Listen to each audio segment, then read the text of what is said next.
All right. Perfect. Okay. All right. Welcome, everyone.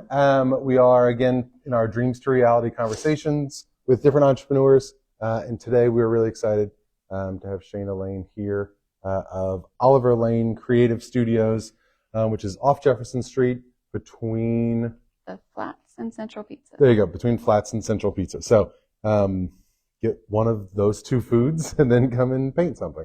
But thank you, first of all, so much for being here. Absolutely. And then I was really excited, especially when we talked the other day, that you always, it's not uncommon to talk to entrepreneurs or anyone where it's like, hey, this one event changed my entire life, or I had it figured out, right? I was going to do this forever and ever, and then no, you're not. That's and what happened. And so to find out that that's sort of how Oliver Lane Creative Studio and how it's morphed over the years really was this life was figured out for you, right? Oh, I was going to be a cop forever. Yeah, you were a cop. You were going to be a cop, and hey, yes, I'm having a baby, but that's just like a little thing that's going to like. Yeah, just a little thing that was just going to be that. Yeah, it was just going to be this little bump that you were then going to go back and be a cop, right? Right, yeah. And like that was the plan. So that was the plan, but then sort of in a brief, what could easily be like 6 hours. Oh, absolutely. Oliver changed that. Yeah, absolutely. He said that was Oliver changes everything. Yes. Before he's even born. Yes. Yeah. Yes. And so the quick version of sort of what happened, and then we'll kind of go from there. Whenever I was very established in my career. I had 10 years as a police officer, and then I got pregnant. And Oliver decided that wasn't going to be what I needed to do anymore. Exactly. He's looking out for mom. Yeah, of course. And then I could not be a stay-at-home mom, and that's really how it all just morphed. And I was really good at painting. And then I started doing my nursery signs, which then morphed into this creative business. Then other people wanted to get in and do things kind of like a painting with a twist, but with the wood signs. So then we started offering that, and then we've just kept morphing into what we are today. Yeah. Which is canvases, 3D door signs, and ceramics. And now ceramics take over, I would say, 80% of my business. Yeah. Which is something I knew nothing about 2 years ago. Yeah. And so, sort of the briefest is just like, hey, like through the process of having Oliver, there's a medical history part that comes into play, and like a little part. Then you're like going to doctors all the time, and like both for you and for Oliver, but then everything's fine now, which is important to say. We're stabilized. Like, fine. Yeah, exactly. Like everything is stable. This is probably not real wood. We'll find something. Exactly. It's the closest I got. We'll find something else. But part of for Oliver, as he's like 0 to 3, is really like being wherever the studio is. Yes, he had rooms in all of my studios. He had his own little room. He had a cot. He had a TV. So he's grown up in my studios. Yeah. Everywhere I went, he's always been there. This is the first studio that he doesn't have his own room, but he has the cave underneath the desk. Yeah. So he still has a space. It's just not as big as the other places. Yeah. But, and he's getting bigger, so he's going to need a bigger cave at some point. But he can start working soon. Yeah. Well, yeah. He's almost 6. It's Absolutely. Almost time. It's about time. He needs to go clean some brushes. So if people visit, there's always the chance that a almost 6-year-old is. Yes. And he will talk to you about dinosaurs specifically. That's pretty much his every conversation. What's your favorite dinosaur? Okay. To every person who walks in. Yeah. Well, you got to establish a base. Yes. And then sort of go from there. And then he talks about color. So he does eventually get to what we do and talk about what's your favorite color. Do you need help with your colors? And he goes and shows them where they are. Okay, good. So he's good at that. He's starting to get, he's more customer service right now. Yeah. And then we'll get him into some of the brush painting and the everything else. So for you, again, like police officer, Oliver, hey, I got to do something. Or I was going to lose my mind. Yeah. Or you're going to go crazy. Yes. And so how did the creative piece come from? I mean, like, was it not, because I'm not saying that all police officers are not also incredibly creative and could go paint, but that is not necessarily a seamless transition. No, I have 4 degrees in law and criminal justice, so this was not something that makes much sense. Yeah. But in high school, a long time ago, I used to love painting, and I was in I think it was called the Academy of the Arts at Como. Okay. So we did a bunch of um, digital media and painting and things like that, and I always loved painting. Mm-hmm. So when I thought I wanted to be a realtor for that brief 30 minutes, Yeah. and I was looking at realtor gifts, and I was like, oh, that's really cool. It kind of brought back some of like the design work that I remember doing in high school. And then I was like, well, how do they make that? And then I found the laser, and then it just kind of blew up from there. Once Yeah. I found the laser, realized how to work it, and then I could design my own things and then paint it how I want it, it was over from there. So, I mean, we can do it maybe a quick transition. I'd like to say, so you got the laser. Yep. You were at home doing Spare stuff. bedroom while Oliver Spare bedroom. slept. Okay. Yeah. Which is, again, almost every Yep. at-home entrepreneur. And I would work all night Finding long. time, Yep. finding space, and did it at home until About 6 months later, we posted a back to school pencil, and it blew up on Facebook and everywhere else. So I had no space in my house anymore, and my husband was like, please leave. So that's when I got my first storefront. Yeah, there you go. It kind of just happened very, very fast. I moved down the street from my house for my first store, and that one was more of like a gift shop. We didn't really do any like public workshops until I got bullied enough into opening it up for the public. And then that's when COVID happened, and then everything kind of shifted a little bit back to my custom work. But then travel parties became a thing where I would go into the outdoor spaces. Magnolia Greenhouse was one that we did a lot of. It's like a big outdoor greenhouse. Yeah. So you could be outside with the people. That's cool.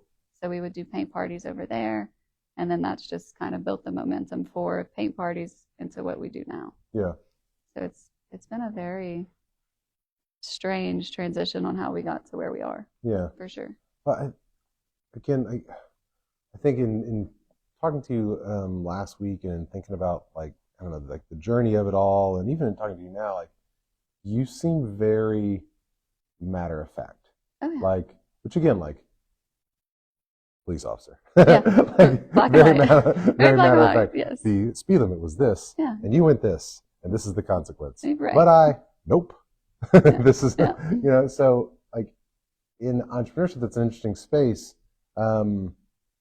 Where it's easy for entrepreneurs to get so involved in their idea and just so I can love it and like they live it. And for you, this almost seems like logical. Like this is just the next thing. Like no reason to overthink it here. Like you want this? Yep, I can do that. Like if I go down the whole overthink it, then I will spend hours obsessing over something that I can't change.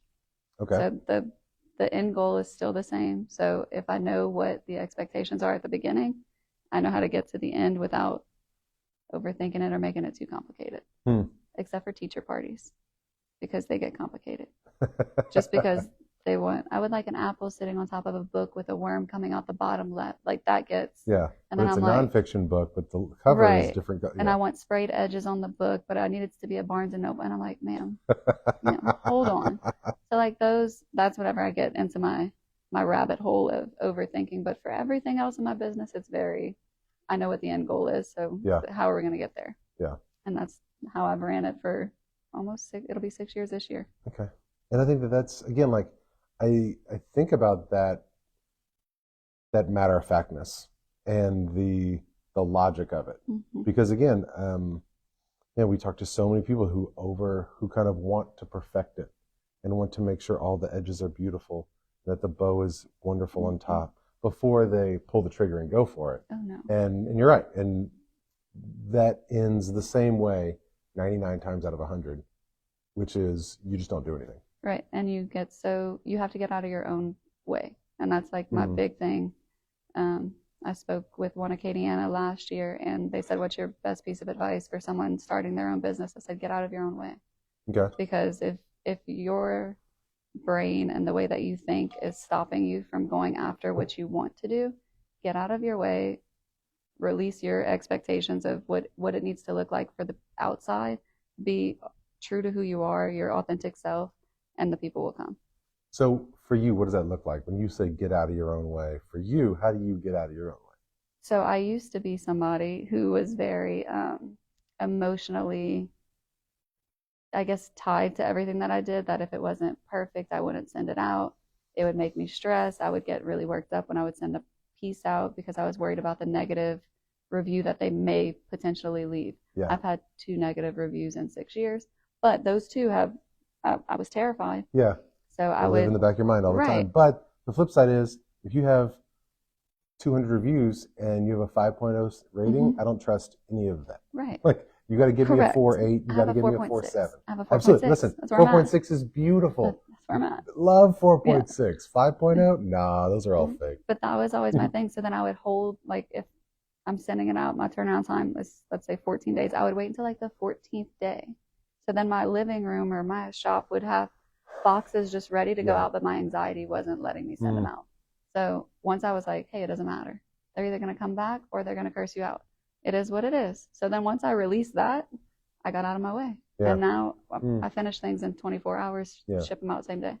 Yeah. And I'm like, oh, okay, if you don't like it, let me know. But there's only so much you can do. Right, I'll redo it. You can control, you're not just like putting out crap, but like, no, but there's only so much you can do. Like, you can make it, you can craft it, you can design it with what they said they wanted. Right, which and is like all you can do. Yep, absolutely. Like, but at that point, then it's just, okay, it's out of my hands. And there's sort of a beauty of like, now you also have to, once you do it enough, right, it's so much easier to release it. Absolutely. But you got to release it. In the beginning, that I struggled tremendously with that. I would say probably like the first 6 months to a year.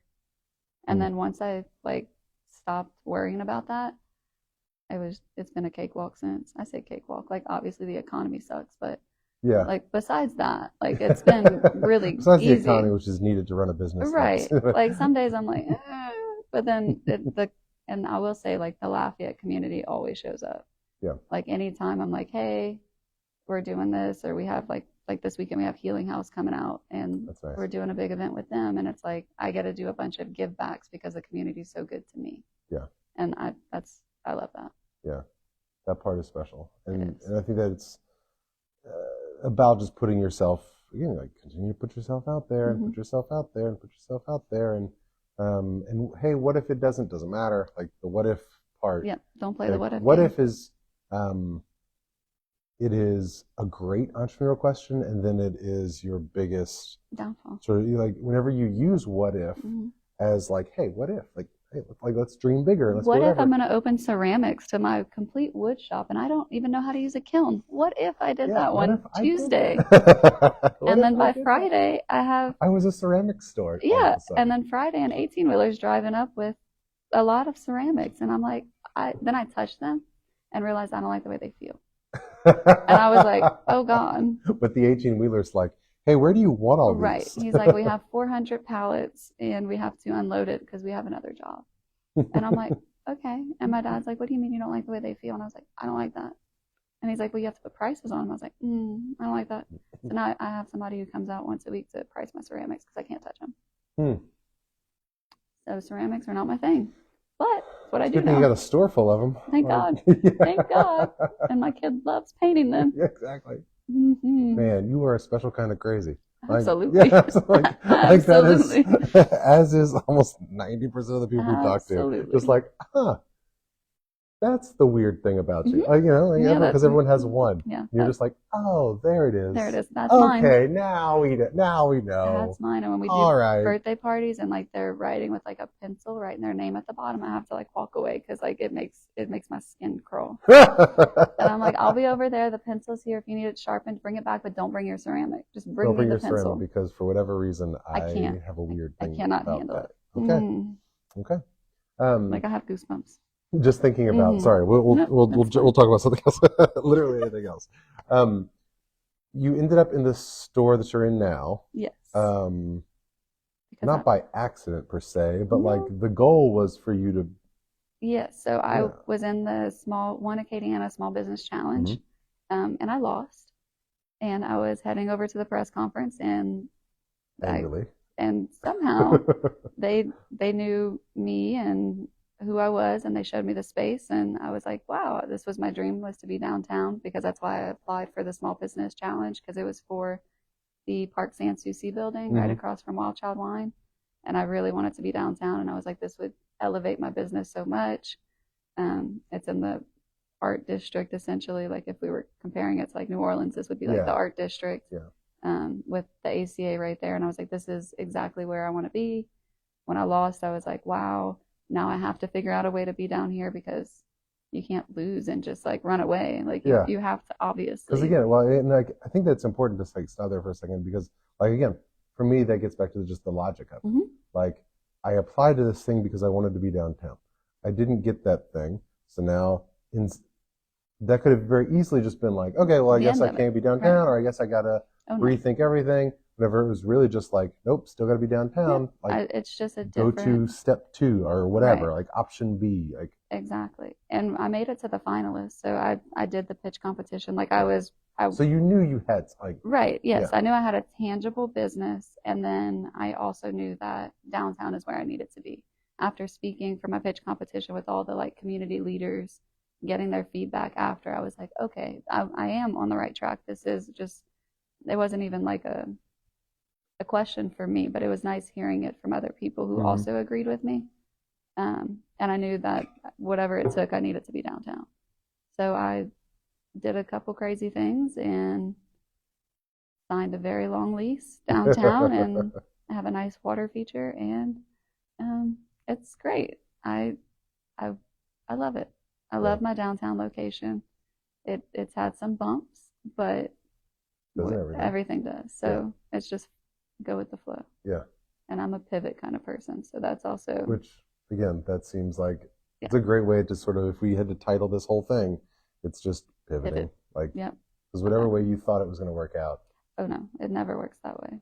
That wasn't going to be the way. Yeah. And then fun fact, the Park Sanssouci building that was given away last March is still under construction, and that business has not been able to open. Yeah, and I've thought about that. I mean, like it's incredible that they are going to get that opportunity eventually. But I mean, obviously, like it's not open now. Nope, like, and they just started construction a year under. You've gotten a year under your belt. I moved in almost, May 3rd. Yeah. So you're pushing almost a year under your belt of established business in downtown, and which you wouldn't have had otherwise. Like at this point, you'd have pivoted again probably. Oh, I'm sure I'd have probably been somewhere else. But you'd have been done something else while you waited for that. And like, absolutely, no, 100%. I mean, in many ways, you losing has very much been a win. A win, yes. Yeah. And like the people who did win, we all spoke at a thing the other day, and he was like, "Look, like this sucks for us," and I'm like, but he does have like a mobile food truck, so he's able to, like, he still has his business. It's just not. They've got and they've got a wonderful product, and it's going to be great. And I think it's a good location for them next to the park. But like hindsight's always 20/20. Now when I go to the park with my son, I'm like, this would have never worked for me. It would have been really difficult. The space would have been difficult. Everything would have been. There's a lot of restrictions because it's a historic building. So I was like, this. Yeah. I was like, I was upset when I lost, but then hindsight now, it's like I would have not been happy there. Your kiln would have burned down the building. There was not enough electricity in there. We're still where we're at. You got a leaky wall. A lot, yes. But that space ended up being really sentimental to you as well. It did, yes. So what was it about sort of not only that space, but like that area? The 400 block of Jefferson Street. When I was a kid, my grandpa used to take me to Festival Acadien, Festival International. We'd always go listen to the music, and he's just this amazing, great Cajun guy. But I always loved butterflies. My grandma loved butterflies. And there's the big butterfly mural next to Marley's. So he would take me there, and every year from probably when I was 3 up until probably 13, there's pictures of me at the mural with my grandpa. Every festival, because my parents would always take pictures. So that like block has always been really important to me. And then when I was a cop, we worked downtown. So I would always work at the office, which was right next to the mural. So like I'm very comfortable with that area. I work Northside nights. And my buddy precinct was Precinct 1, which is where I'm at. So I ran a bunch of calls there. So I'm very familiar with the demographic, the people, and it's just something that I've always loved is the 400 block of Jefferson Street. And it's really crazy how we all ended up where we're supposed to be. And it used to be a club when I was a teenager. And that was one of the clubs that we used to attend, the Rabbit Hole. So it's all funny how you end up where you're supposed to be, I guess. Yeah, absolutely. Like where you're supposed to be, and now the 400 block has this, or can have a special meaning to Oliver now. Absolutely. Oh, yeah. Now he gets to have the 400 block. Well, He gets to have the. if you ask him, the most important thing on the 400 block is the Science Museum. Well, clearly. Yes, we can't keep your expectations low. Mom is not his favorite. I do like that.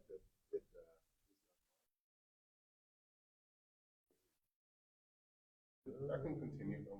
Oh, is it just mine, maybe? Yeah, I just Marcus.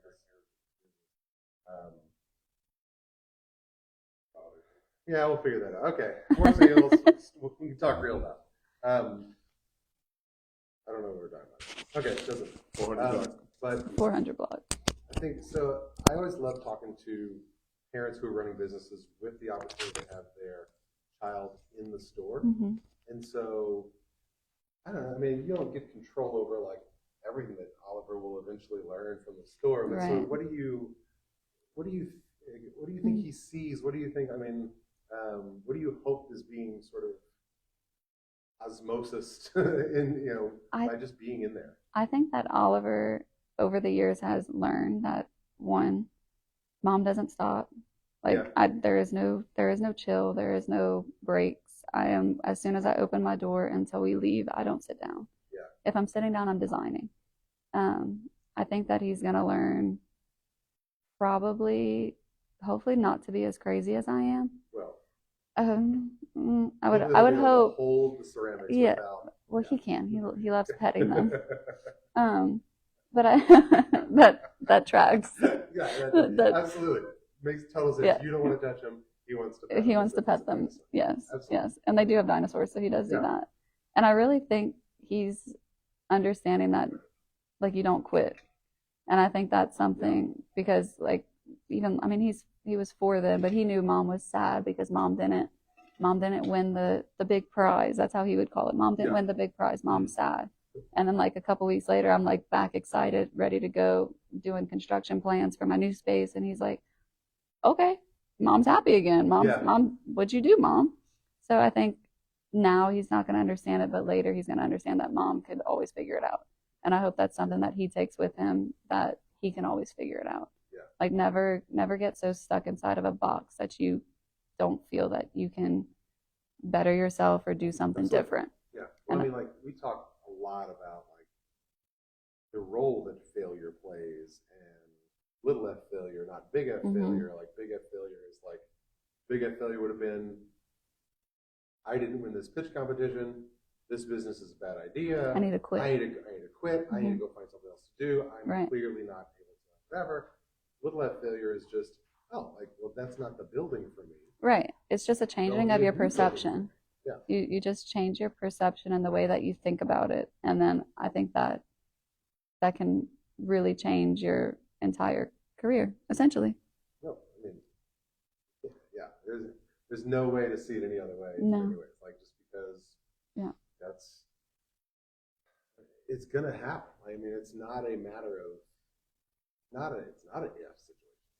Just no, and it's always win and how big and what's the next one. But you also can't always win, and that's something that you, as a business person, you need to always know that you're not always going to win. You are going to have some big F's and some little F's. It's all about your mindset. Yeah. And how to fix your mindset to make sure that you're still going to win eventually. Yeah, or you change the meaning of win.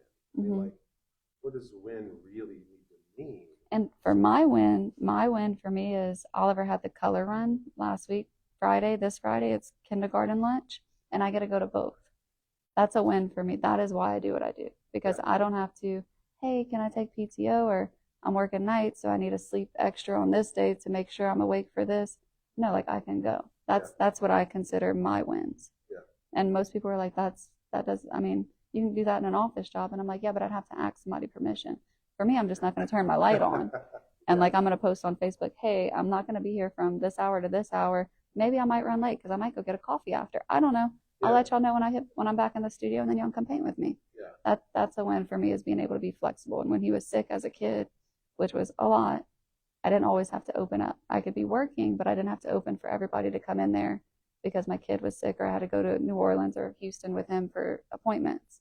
It takes a lot of stress off of me as a mom, knowing I don't have to call in anywhere. Now, do I get behind on my work? Absolutely, but I can fix that.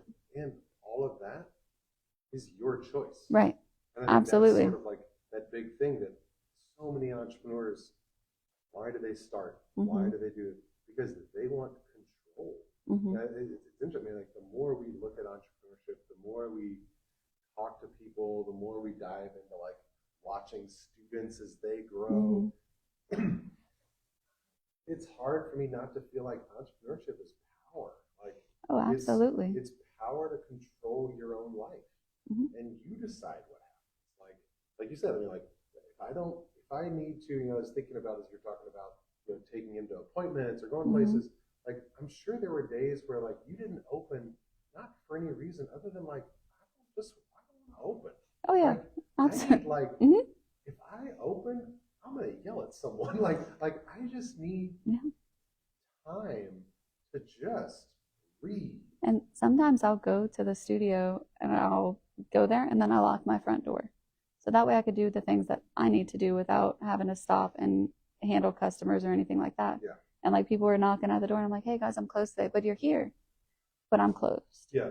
Like I'm closed. Good point. And they're like, and I'm like, no, I posted on Facebook, I'm closed today, but you're here. And I'm like, again, yes, physically. Yeah, that I need to take care of. Physically I am here, but I would like to reset the store and I can't do that with y'all like painting and asking me questions. Like I need to decompress. And this is like my, oddly enough, happy place. So like this is good. It's your business. It is. Your happy place. And I think like whenever I want to go and like de-stress, like I'll go in the back and I'll paint, or like I'll go sit at a table and paint, and I'll become like, people don't know that I'm like the owner, so they'll walk in as I'm like painting and they're like, I wonder where the workers are, and I'm like, oh hey, it's me, hi.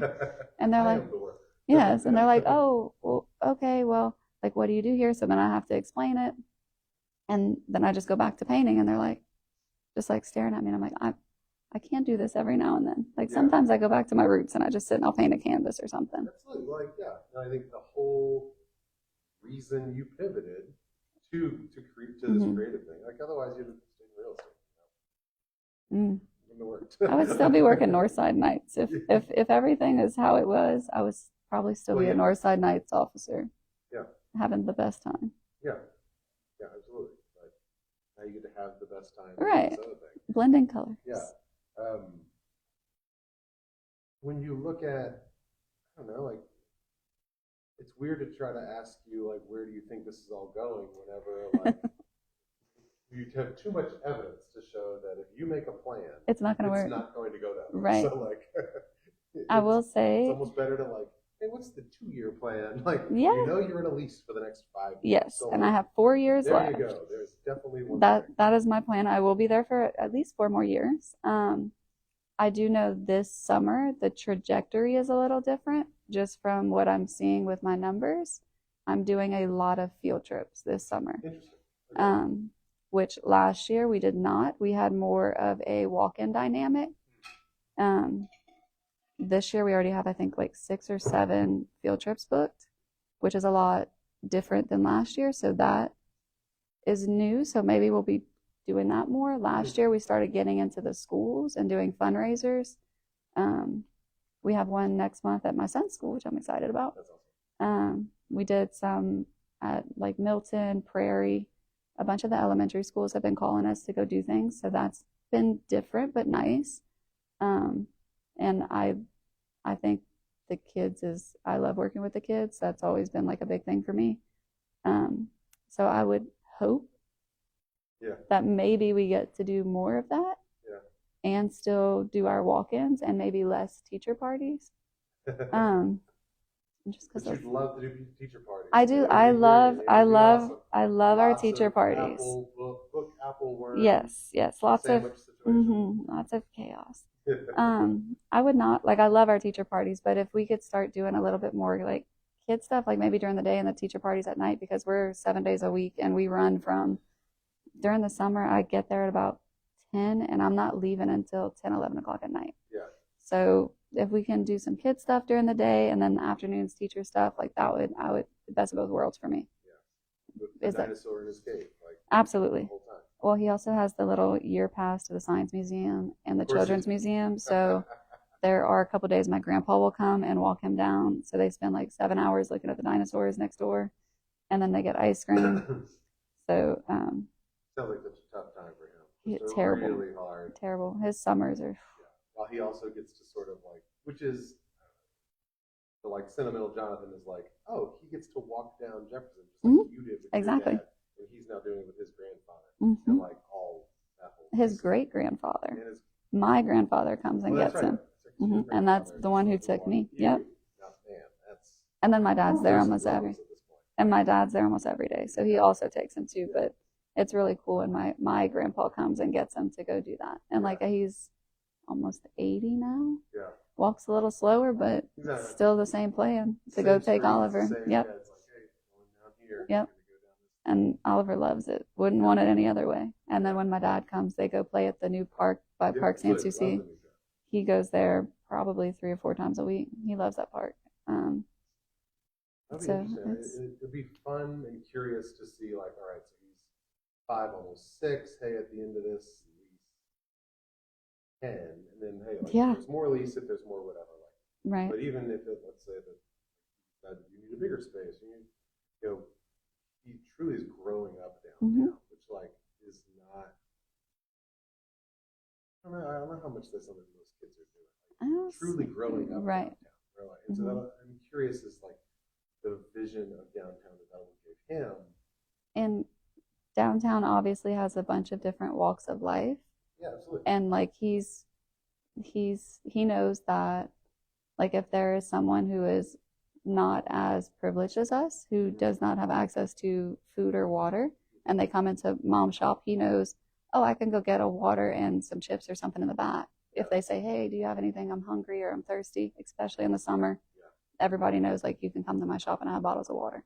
And I have like food and snacks and stuff like that. And I think that's really cool for Oliver to see. 100%. Because I don't think a lot of people see that, like especially young kids. So I always want him to know like be kind to everyone.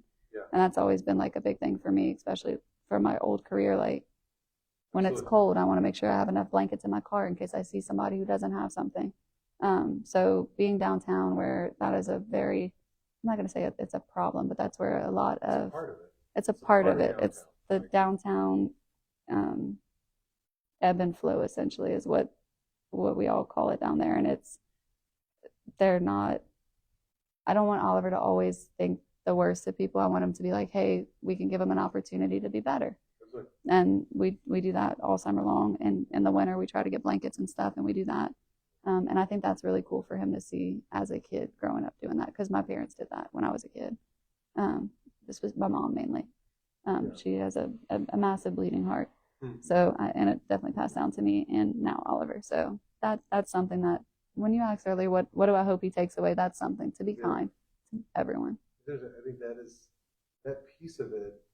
You're so right. It's so like both my parents worked in sort of the helping other people space, like in the Chamber of Commerce, and he worked at one Acadiana for a while, and like the idea of helping other people achieve their dreams or helping people bring in businesses to get jobs or whatever it might be, was just sort of second nature. And Dad works for Wildlife Extension, and if you're a crawfish farmer, like my dad, like you've been to your pond.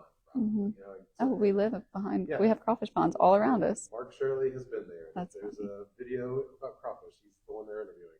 But it was interesting. I mean, like growing up like that, hey, like 2-3 times a week, it was you picked up at school, go to a pond. You picked up at school, go to someone's farm, and all variations of farm, because farm can mean 100 acres. Farm can mean half-acre pond that we're just trying to crank out crawfish to feed our family. And both of you are going to get treated the same way. And both of you are getting 100% of his knowledge and attention and everything. And in the moment, I don't think about any of that. I just thought about, can we go swimming? Like, absolutely. Can I go touch it? Fishing, or can we go whatever, like while we're here? But looking at it now, like the amount of that's rubbed off. And just like, you treat people. How do you exactly? Like, and and the it doesn't matter. Like the wherever they fall. The social status doesn't matter because at the end of the day, you're still people. Absolutely. Yeah. And that's my biggest thing that I hope he learns from our time downtown. Yeah. Because he's witnessed other shop owners near us be not kind and not friendly, and it hurt his feelings. Yeah. And he's like, Mom, why were they like that? And so we have to explain to him, not everybody has the same heart as he does. And so we make sure on those days when it's extra not nice outside to be extra bright and light for everybody else. Yeah. And he's a big empath, so yeah. He understands that. So I do think that might be one of his biggest lessons that he'll learn downtown, and to never quit.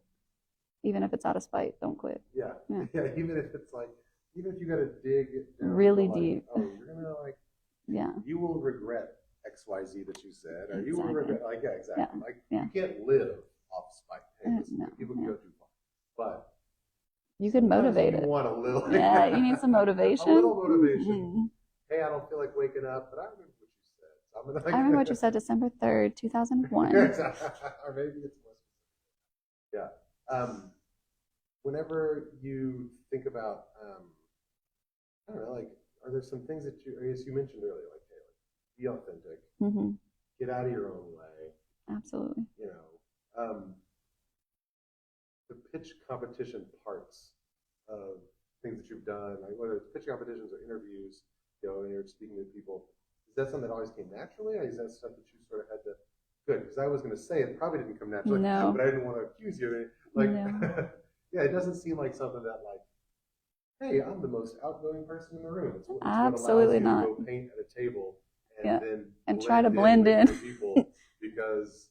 And hey, like, you saw me last week. I wear sweats, an oversized hoodie. I don't look the part at all of the business owner whatsoever. Perfect for the part of woman who owns ceramic. Like it's sort of those like those things right now that you can ask ChatGPT to like show me a mom who has to do school drop off, who lives 45 minutes away from school, who's really tired, who hasn't had coffee. Like I'm all those things rolled into one. Show me that picture. Yeah, it's me and my sweats working. Yeah. That's funny. No, I was not a public speaker. I hated public speaking, and my old lieutenant flew me out to Chicago for a conference for gangs, and he was like, by the way, you're the keynote speaker at 11. And I was like, what? There's a reason why he didn't tell you that until 10:45. Yes. Yeah. And I was like, what do you mean? And he's like, this is what we're talking about. He's like, have the best time. And it's a room full of, I think it was 300 to 400 cops from around the country.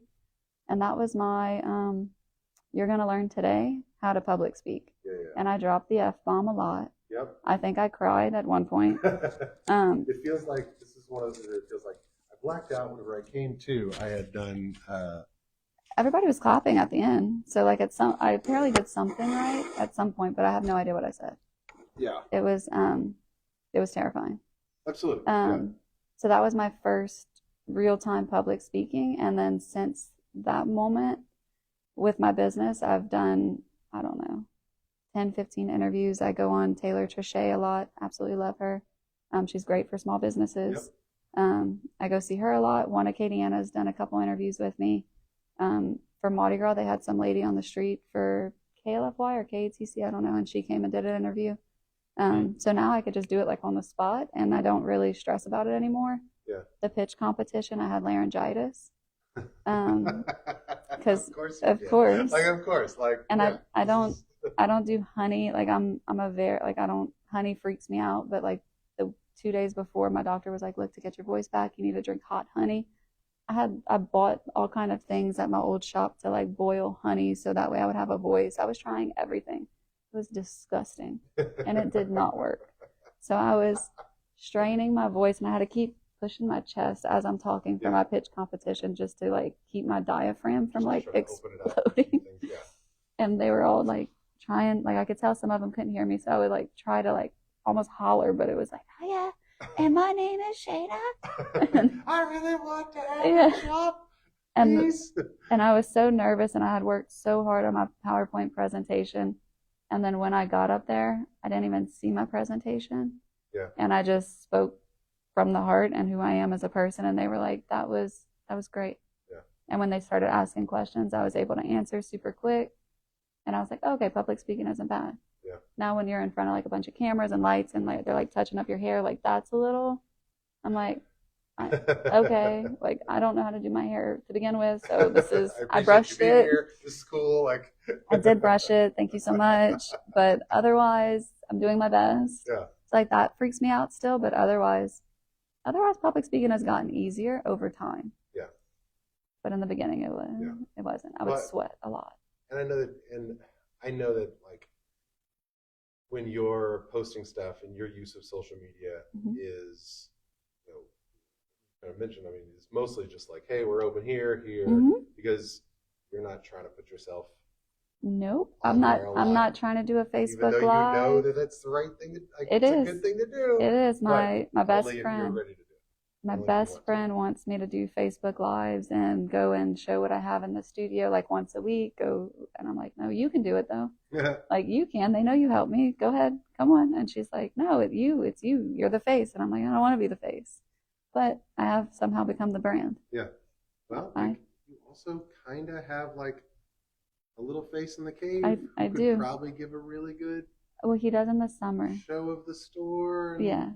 In the summer, he likes to do Welcome to Oliver Lane. I mean, like, come on. He has a little microphone. We have a speaker in the back, so he could do karaoke some nights. So he'll come and get the little speaker, and he'll be like, "Welcome to Oliver Lane. Come paint with us." And that's how I would open all my like TikTok videos, was with every day just him doing like a different crazy opening to Oliver Lane. So he's a trip. Yeah, I mean which he was gonna have to be if he was gonna cause everything to shift. He has the personality for it.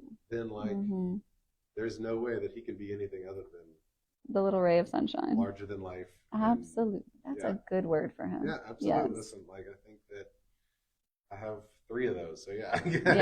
Yes, he. How that might be. Yes, and now he has a bunch of bonus brothers and sisters, and now they're all joining in on the fray as well. So they're also very big personalities. Yeah. So it's kind of you have all these workers now. Yes, especially the 12-year-old. She's ready. She's ready to rock this summer. Good.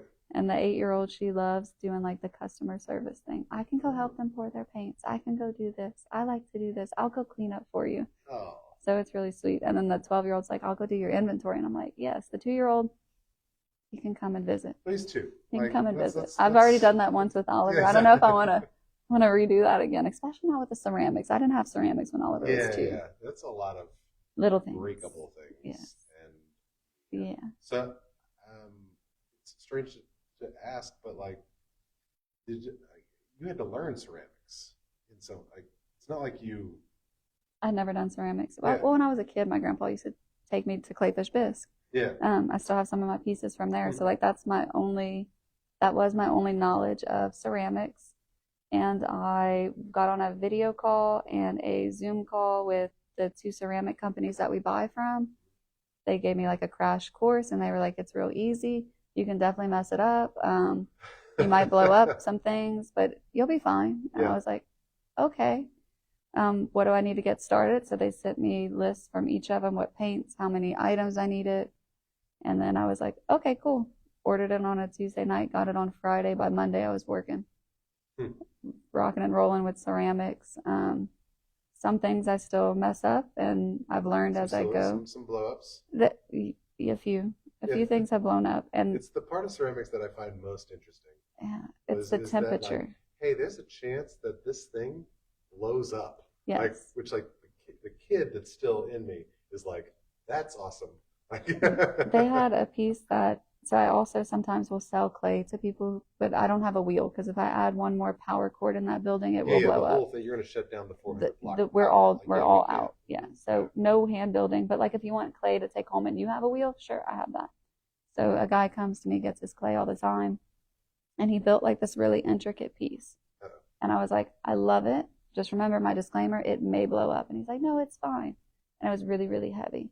Well, I had the kiln going and I was working. Usually I set the kiln before I leave. I could do it from my phone, so that way like it's hot while I'm not there. But it was during the winter and I was cold, so I was like, ooh, good. So I'm typing, and then I just hear ba-doom, ba-doom, ba-doom, ba-doom, and I'm like, And you can't open it because if you open it when it's hot, everything else will crack. And it was not just his piece in there. So it was his piece and some other pieces.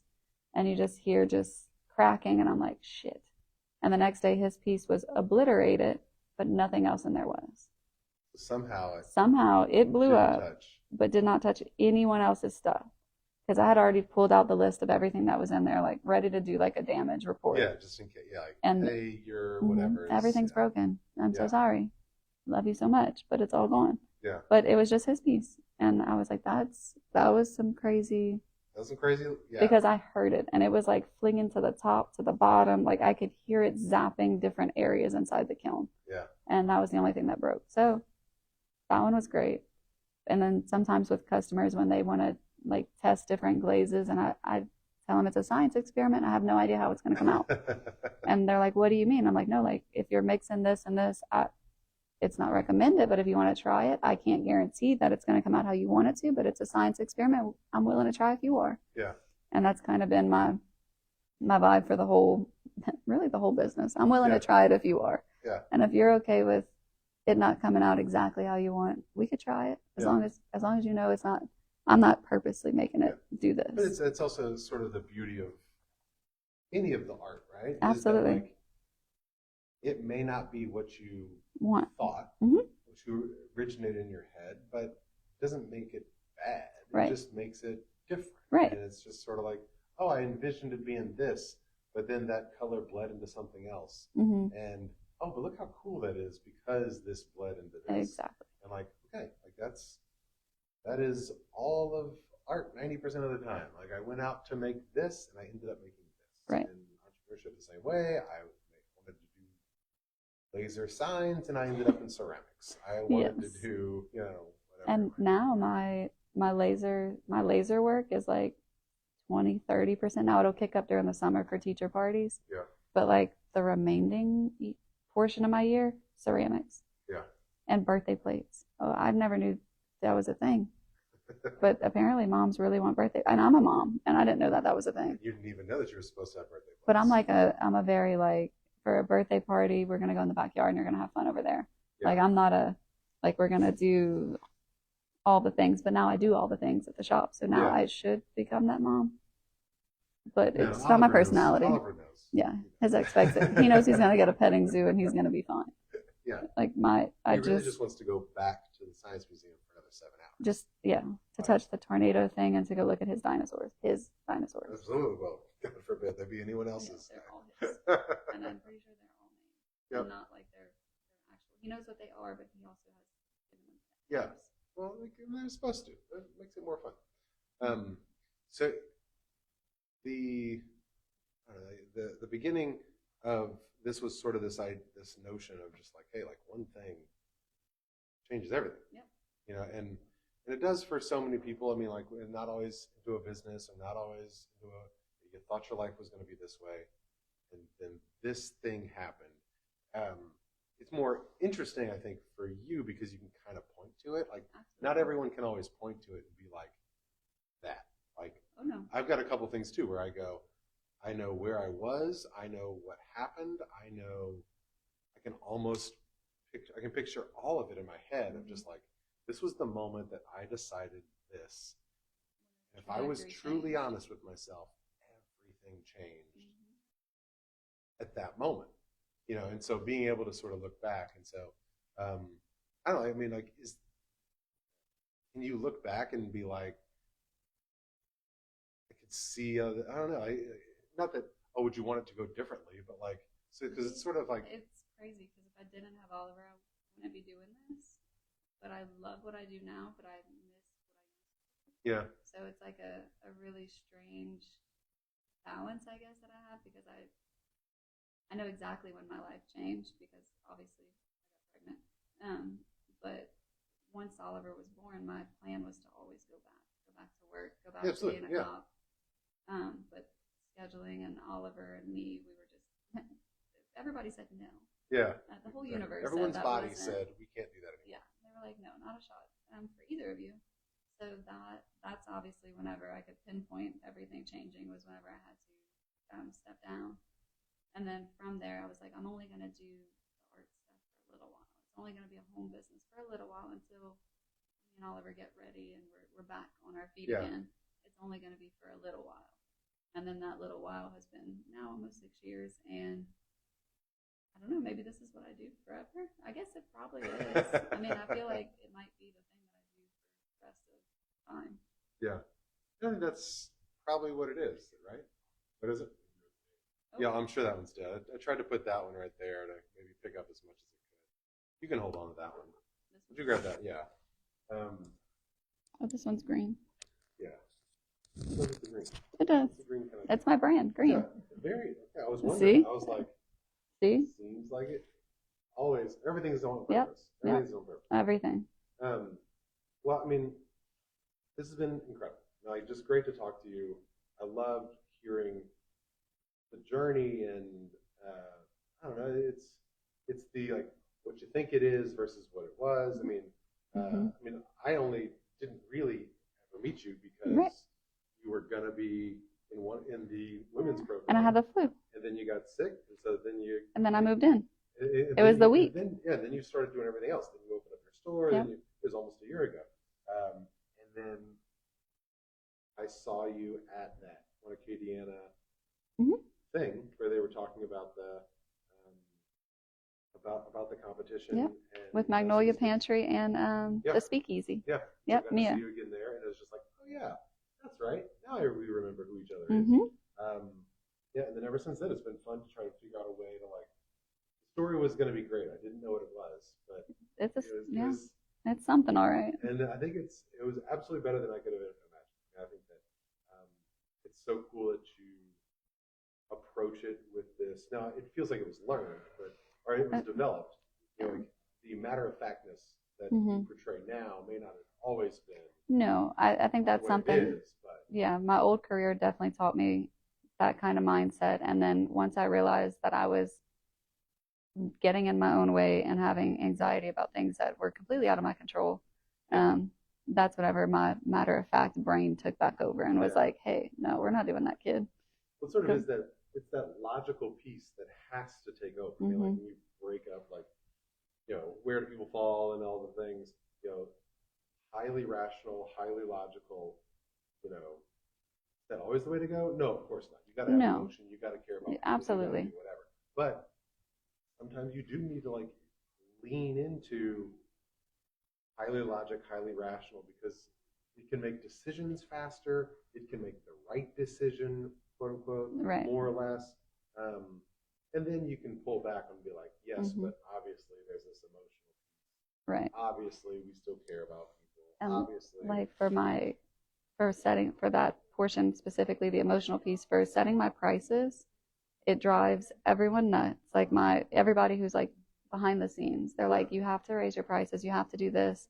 And I'm like, no, because as a mom of now 4, if I want to take all 4 of my kids go do an activity, I would like my bill to be under this. Yeah. So now I set my prices based upon a mom of 4 compared to a mom of 1 to a mom of my best friend has 5. So that's how I set my prices. So I use my emotion for that, which drives everyone behind the scenes nuts, because if you go anywhere else in Lafayette's paint ceramics, my piece is $16, their piece is $21. Yeah. So there's definitely a big difference, but it's what I'm comfortable with. Yeah. Because I don't feel that I need to do the $21 because I'm comfortable at my 16. Yeah. Because I can get more family dynamics in here instead of just the one-offs or a date night with a couple. I can get the kids in here. Yeah. And that, I know you're not supposed to run a business off of emotion, and you're supposed to really look at your numbers. And you can't help it. You know, like, it's gonna exactly one way or another. But as this is too hard. It all connects. Yeah. So whenever I realize that, hey, if I go take my 4 kids to a different place in Lafayette, I can't. It's going to be $160 or something crazy, and that's almost the price of a birthday party at my shop. Yeah. So I'm like, that doesn't make sense to me. Yeah. So I run my prices off of emotion, which isn't always the best thing, but I've never not been able to make a profit. So at the end of the day, as long as you're still coming out where you need to be, I think it's okay. I'm not a millionaire, but I have 4 kids who are really happy. Exactly, and you're doing great in some other spaces. Yeah. I think that And we talk a lot about, you mentioned mindset earlier, like there's entrepreneurial mindset. There's also, this my like super nerd comes out in this space, but like this sort of idea of this infinite game versus the finite game. So like in a finite game, there are rules. There's a winner and a loser. There's a beginning and a definite end. Versus an infinite game where like people come in and out all the time. Right.